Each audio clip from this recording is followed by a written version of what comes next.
I'm sorry, the stuff on the front of this is sideways. I'm I'm beat. I really am. Um,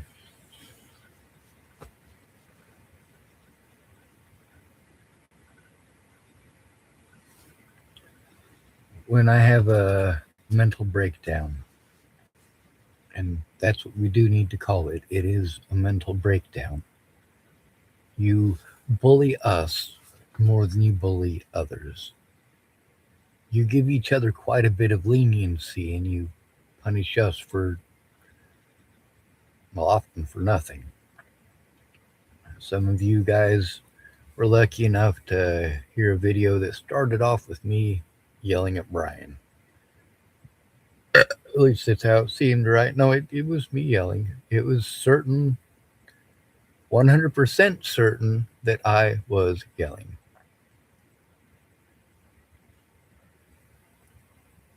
Not at the top of my lungs, but it was certainly yelling. It's not a one time thing. It's not like it only happened once and it only happened with him. I believe he sat down with me, and instead of going over any of the stuff that we were going to go over, and instead of looking at any evidence of any great significance um, that we hadn't already seen, he sat down and you let me, first of all, bitch at him.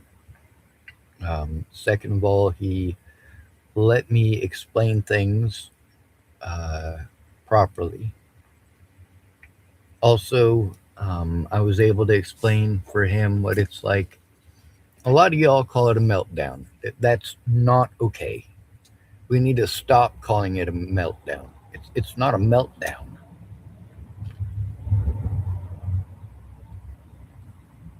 A meltdown is what your 5-year old has in the store when they've decided that that's their fucking candy bar and you need to let them have it. That's a meltdown. That's how the term meltdown has been used my entire life. And it is unfortunate that you apply that word to the most victimized people that you know. If you have a mental breakdown because you're overwhelmed, it's okay for you, but it's not okay for somebody else to have a mental breakdown because they're different. You just change the words. Yours is a mental breakdown, but your brother's is a tantrum. That's basically how it is used, modern vernacular, no matter how it is described in a dictionary from 1852, the way that it's used modern day is what's at stake here.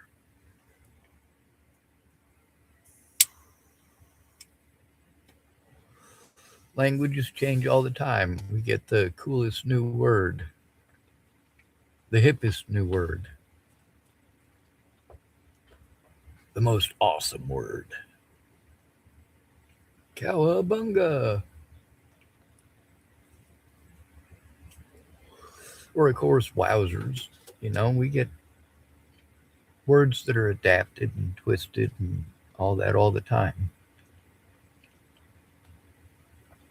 For me, when I have a mental breakdown, it becomes a situation where I have communication issues, sometimes for 2 or 3 days. And if the issue persists, it could continue for another 3 days. Um, it's emotionally exhausting, it's physically exhausting. I was able to explain to Brian kind of, it's kind of like when somebody has grand malls. They they might talk to you when they stop having their seizure, but they also might not mentally be there for a few days, and that's not due to anything thing that they chose. It's due to being overwhelmed. It's due to not being able to process the situation because too much is going on at once. A lot of people expect me to hurry up and wait, and I did explain to him about how damaging that is too. When people are going back and forth, and even if somebody is sober, that it's difficult for me to believe that they're sober if they're committing the same acts as the people who are not.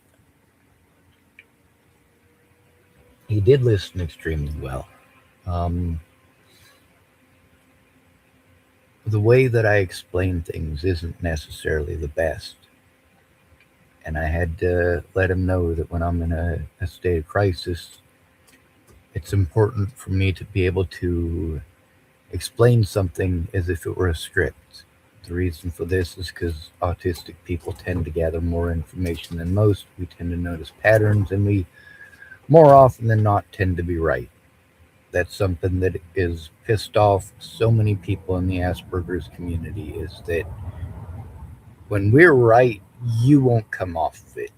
That's because of your assumptions and perceptions that many of you don't even want to admit that you have. The belief that you are better than us because, whether you insert that because as an action or as a word, that because is still the same because. Whether you want to call us a retard or you want to treat us like you believe that we're retarded, it's still a matter of mentally you believe that we are below you. Mentally you believe that when we come to you for help, it means we want you to make our decisions for us. I have asked a few people to make my decisions for me under extreme circumstances, but they were very extreme.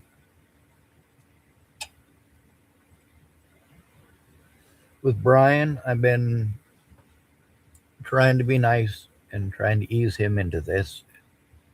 Some of the stuff that he was originally arguing, he has since stopped because of certain things that he's seen.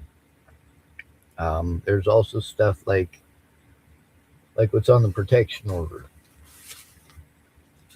with Andrew Wolnez, the actual instructions, and there's also evidence like this. When I got out of the hospital after 14 days without an attorney, the day I got out of the hospital, I got smacked in the head. I don't know who smacked me, and I don't know with what. I do know it was a projectile because there was nobody anywhere fucking near me. I don't know what hit me in the head because it knocked me for a loop pretty good, and I didn't go looking for whatever it is that smacked me. Oh, there it is.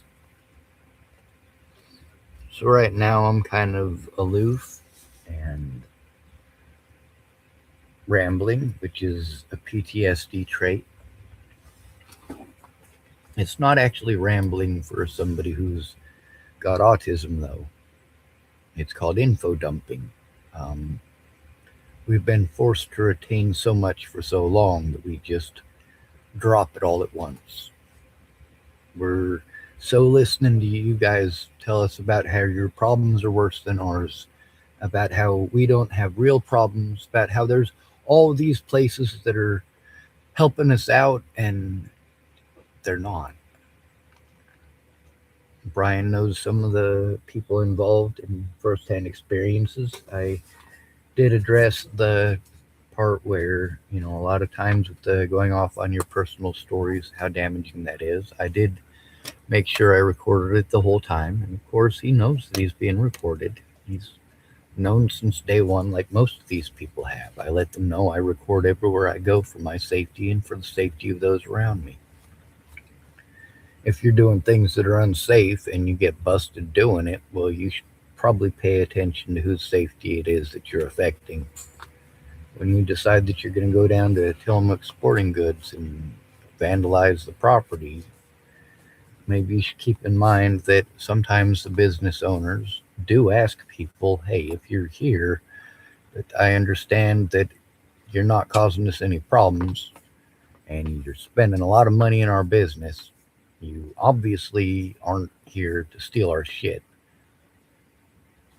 We've had problems with break ins and vandalism. Do you think while you're out here you can keep an eye on it?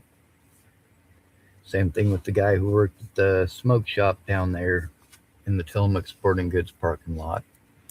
It's a shared parking lot, kind of like the parking lot over at where Denny's and Safeway were, or Denny's and Starbucks were on 101. If you parked in that parking lot, you might be at Burger King, you might be at Safeway, you might be at Denny's. One of the people at Denny's doesn't like homeless people, and she decided to be a jerk to me because I parked in that parking lot and went to Safeway instead of Denny's. She was insulted by a lot. So I was gonna pull out my. Oh, this is just a small collection of all the crap that I gotta carry. Stuff that attorneys tell me to carry, stuff that judges tell me to carry. I gotta carry the protection order with Andrew Wolnez. I gotta carry the stuff that explains that I have autism, that I'm not schizophrenic. I have to take the evidence with me that an attorney might need if I am arrested. And of course, is this it? Oh, shit. So, here it is. I found it. Right here. This is the stuff I'm supposed to follow. This is the stuff that is considered contact. This is the things that are violations of a protection order. These are the things that Brian said that Andrew Wolnez had broken all of these. Well, same thing that I'd said. That's one of the reasons for recording it live. A lot of this stuff, when he first gets here, he wants to tell me a whole bunch of stuff. I haven't even started recording, and I don't really feel comfortable with hearing people's stories until I've started recording. So Brian is making an actual effort to understand. I don't know that this is necessarily going to go anywhere. I don't know that this is necessarily going to get me the help that I need, just because, well, people in houses have to care. We got a lot of people in houses that care about women. We got a lot of people in houses that care about children. We got a lot of people in houses that care about minorities. We got a lot of people in houses that care about drug addicts. We've also incentivized monetarily certain acts and also against certain people. While it's not okay to treat somebody horribly because of their skin color or their gender, it's a crime. Taking your stuff out on somebody because you know that they're too broke for a lawyer, well, that's also a crime.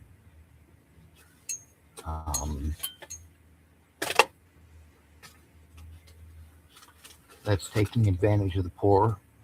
That's exploitation, and it is illegal. Kind of like it's illegal to do these things to disabled people. It's exploitation.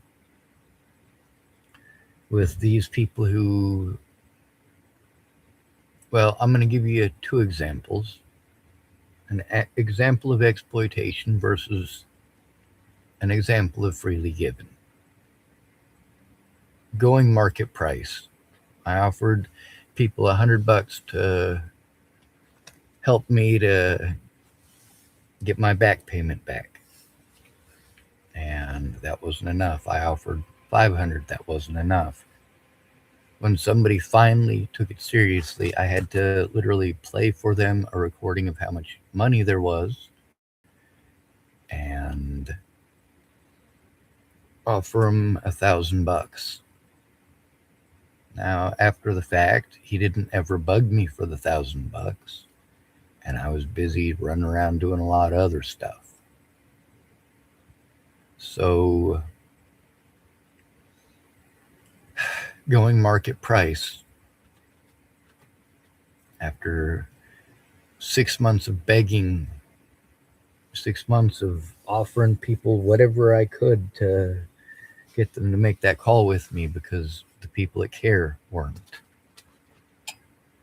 Care Incorporated in Tillamook, Oregon, and a lot of other people have stories about their experiences. Brian himself has some not so positive experiences. He has a screenshot of what constitutes breaking the protection order, including the third party stuff. And he's going to go write that stuff down to the best of his memory, though, because I'm lucky. I'm lucky that I had a head start on these guys. I'm lucky that when I got to town, I was already in the habit of recording. Some of these folks, they could literally take the video itself. This is what the deputies like to do. They'll sit around and they'll table talk while they have the video itself, and they can table talk whatever story they want to make up. I don't want to do that. That's something I'm against, which is why I still record it, why I insist on people being present when I record, and I insist on people being aware that if they're going to say something to me, don't say anything to me you wouldn't tell the police. Because that's the entire purpose of all of this. Turn this shit into the police. If you're telling me that you're going to help me go through evidence in a video where you're trying to convince me of what a great idea it is to do something horrible to another human being, well, you're basically trying to convince me to do horrible shit that I'm against. These people should know by now that I'm not down with any of that. So the videos that I was going to show Brian, and also having him explain this on YouTube, he does understand the point of making it on YouTube for our safety and for just in case. He's also aware that I don't give a shit about these people's sob stories. I care about their safety. I care about their quality of life, which is shit. Whether they're on drugs or not, they're still human beings. The ones who are not on drugs don't deserve to be treated like they're on drugs. The ones who are not schizophrenic don't deserve to be treated like they're schizophrenic. And even the schizophrenics don't deserve to be treated like they're schizophrenic. You know, there comes a point where you have to realize that some people have mental disabilities that, as much as it sucks, getting in their face and confronting them violently is exactly the wrong thing to do. When you know that somebody will talk to trees and the wind as they're walking by, or accuse people who are literally not there of things that are happening, you know, it's probably not a good idea to beat them up. If somebody's having a bad day, how would you like it if you were the one having the bad day? So between the stuff with Wolnez last week especially, and also there's a lady I spoke with that was going through a lot of stuff. There's also another lady who didn't answer back. I'm still worried she might have gone to jail.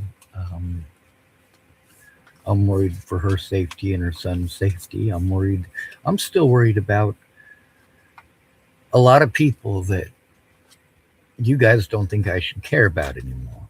I'm still worried about Alicia Bollinger. I'm still worried about my little sister. I'm still worried about Danica Garner and Rochelle Shelley Campbell and their kids. I'm still worried about Rose M. Kelly, aka Rose M. Self. I'm still worried about Gabriel, her son.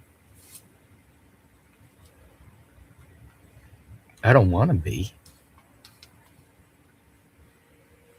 But with all the horrible shit that all those people, with the exception of Gabriel, told me about Ted Bollinger, I have to be. I don't have the ability to turn it off. with the experiences that I've had with Brian in the past and with a lot of other people in the past that Brian knows, and a lot of other people that were the very same sorts of people in other places.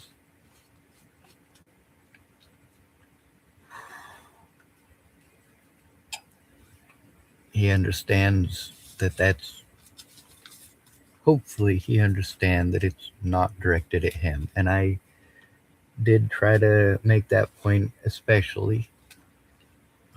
This is before we could start getting into my story. I basically had to give him a course on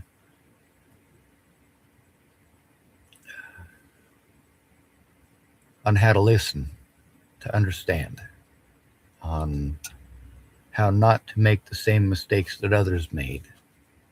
Part of that comes with reading the course material, such as the protection order, or this right here is reflection questions. Psychosocial barriers to self advocacy. What happened? How did you feel? Especially about not being heard. What do you wish had been different? Can you describe a time when you didn't feel your concerns were listened to? How did that affect the outcome of your care or your trust in the provider? What would you have wanted to hear or experience instead? How have you advocated for yourself or a loved one in healthcare? What challenges did you face? And how did you address them?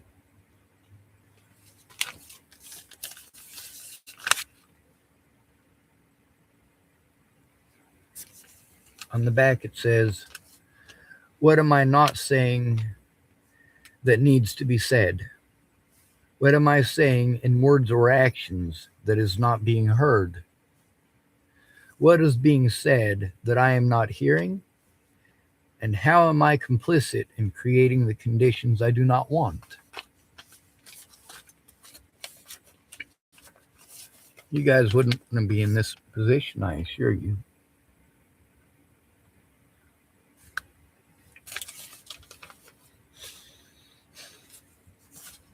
So the instructions for the things that are clear violations of the protection order, getting to go through those with Brian, and I tried explaining to him the importance of raising your voice. When we're recording this, part of the reason is because these videos need to be seen by the public for our safety, so that there's proof that it's real, that it's not a delusion, so that others can see it. It's supposed to keep us safe when we go in. Usually it just lets the people who you're trying to turn in know exactly what you're trying to do. So when people say, hey, why don't you go to the internet? Well, how about you try being a real friend first? How about you try listening to understand and then helping to turn it in, instead of making it a very long, drawn out process. So when I explained to Brian about how I'm going to show him a lot of this stuff, this time he listened to understand. He did speak a little bit, mostly enough to let me know actually let me know he understood, that he gets it, that it's not a personal insult against him, and I'm not stating you as in you in specific when I'm talking to him.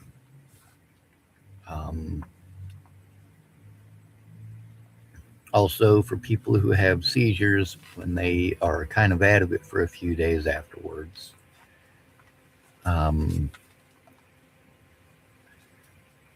that's the best way I can describe what state I'm in mentally right now. I'm not able to think right. I'm not able to, that's not to say that I'm thinking about horrible things. I'm just It's kind of like putting a governor on your car. I don't mean the government or the governor of your local state. I mean the little plate thing that goes in to restrict the airflow and the fuel flow and make it so that you can only go a certain speed. Um, Basically, it tells your mind that it's been paying attention to its surroundings for too long, and then you enter a situation where you're 2 or 3 days of not being able to comprehend what's around you. You're looking at your environment like it's from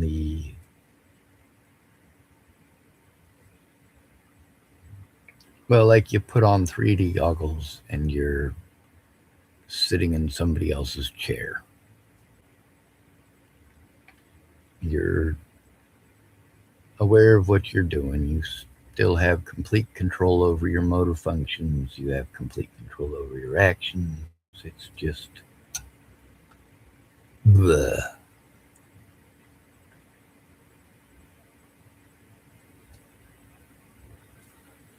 It's like your environment and everything around it just doesn't actually matter anymore. What what matters is being able to heal before the next onslaught. And as much as I went to read the stipulations to the protection order, I pulled it out at least 3 times and taken pictures of it, and then I had to take it out 3 more times to try to remember where I put it.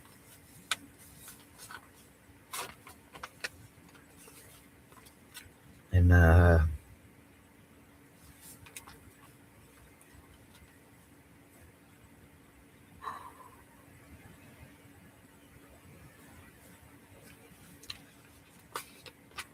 people don't understand that it's a situation that arises out of fear. It's not a mental breakdown because a child didn't get its fucking candy bar. It's a mental breakdown from physical assaults, threats against my friends and family's lives, and a lot of horrible things. So I showed Brian a little bit more while he was here. We went over some things that he'd interrupted a few times before, and this time he let me finish what I was saying, and it made sense when he let me finish.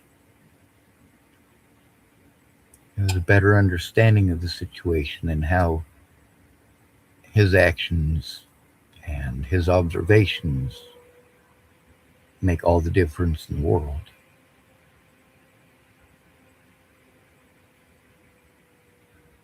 For the next,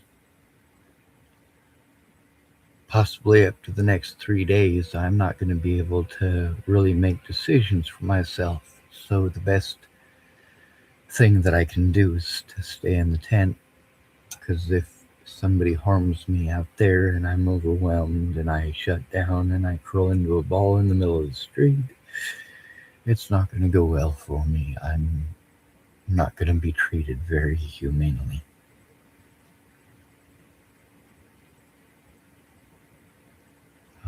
Also, with Brian, he's going to try to possibly go talk to the commissioner tomorrow if we're able to both be up at that time. I might not even get to sleep. When I left Virginia in 2016, I was in the same situation mentally. It was so fucking horrible to go through that. I shouldn't have been driving. It was unsafe for me to drive, but I made it from Virginia to Boulder. And then I made it from Boulder to Chapel. And the whole way there from Virginia, I was reflecting on how unsafe it was for me to drive. And when I got to Chapel, I realized I needed to not drive.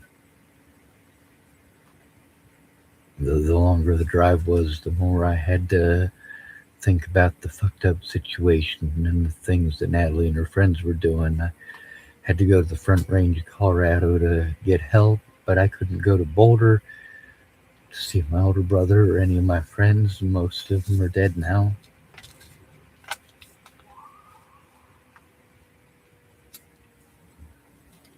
So, Brian's trying to understand. Um, he's also got the stuff that explains what the violations of the protection order are. And we also spoke about some of the other stuff that needs to go up. We also talked about the obscure thing or the going off on stories unrelated. It's important to listen to the victim to understand. A lot of times people don't realize what that actually means because we're taught to be nice or overly nice. He also let me explain to him about the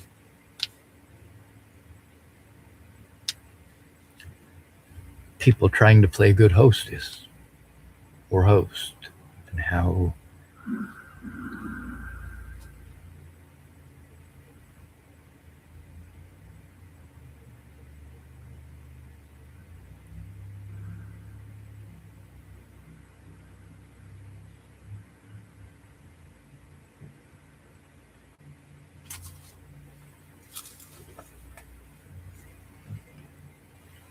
sorry, you guys probably can't hear that. That was another vehicle. Um, sounded like possibly an emergency vehicle, but I don't know. Um, it's not okay for me to try to talk when I'm like this. My words never come out right, and I can never remember what I just said 30 seconds ago because there's so much going through my head all at once. And now when I'm like this, it's not there. Those connecting piece of evidence, the people I need to speak to, it's just fragments until I'm able to recover. And I'm never allowed to completely recover. We also spoke about how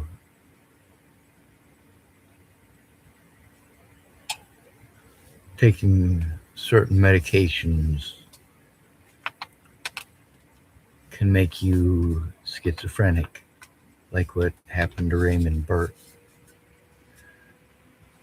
Fuck.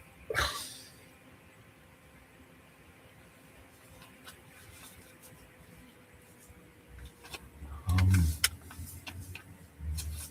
anyway, I'm thankful for Brian at least trying, um, even though everything's going shitty. I let him know that I do have some of the same fears that other people have expressed towards me about him, and that I don't have that fear just of him. I have that fear of everybody out here. I have the fear that, you might be a closet alcoholic and be good at hiding it, or your drug of choice might just be power and control. You like having control over somebody else's life when you can't control your own. Also, these videos are some of the most dangerous ones when I have to make them in this frame of mind, because when that happens, sometimes I let out information that, it's true, but it also, whether the piece of information is true or not, I'm probably not going to remember exactly what it is that I had said tomorrow. I will probably have to go back and listen to the video when I'm in a better frame of mind, and then by that time we'll hope nothing more happens. Um, so we'll see how I'm feeling in the morning. We'll see if I can get my brain functional. Like I said, up to 3 days, but that doesn't mean it'll take the full 3 days. Sometimes it'll last longer than that. I've been working on the diminished capacity aspect of that, where you're not ever actually allowed to fully recover. You're still stuck in the constant state of panic, still looking over your shoulder, and still constantly missing your loved ones. So I'm gonna cry myself to sleep like a little bitch. Um, but I'm not gonna be able to speak very well if I keep trying to say this stuff. So I'm gonna say it's good to be rid of you. Thanks for coming to visit. Stay out of trouble or don't get caught. Remember, you are your brother's keeper or your sister's keeper too. And I'm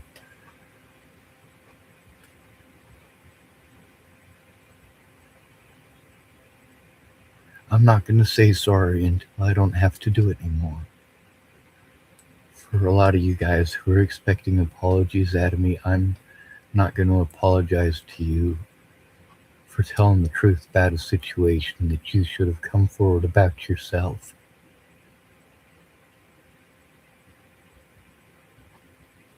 I owe people apologies for giving out their personal information, but that personal information was their excuses. They'll get their apology when they tell the truth.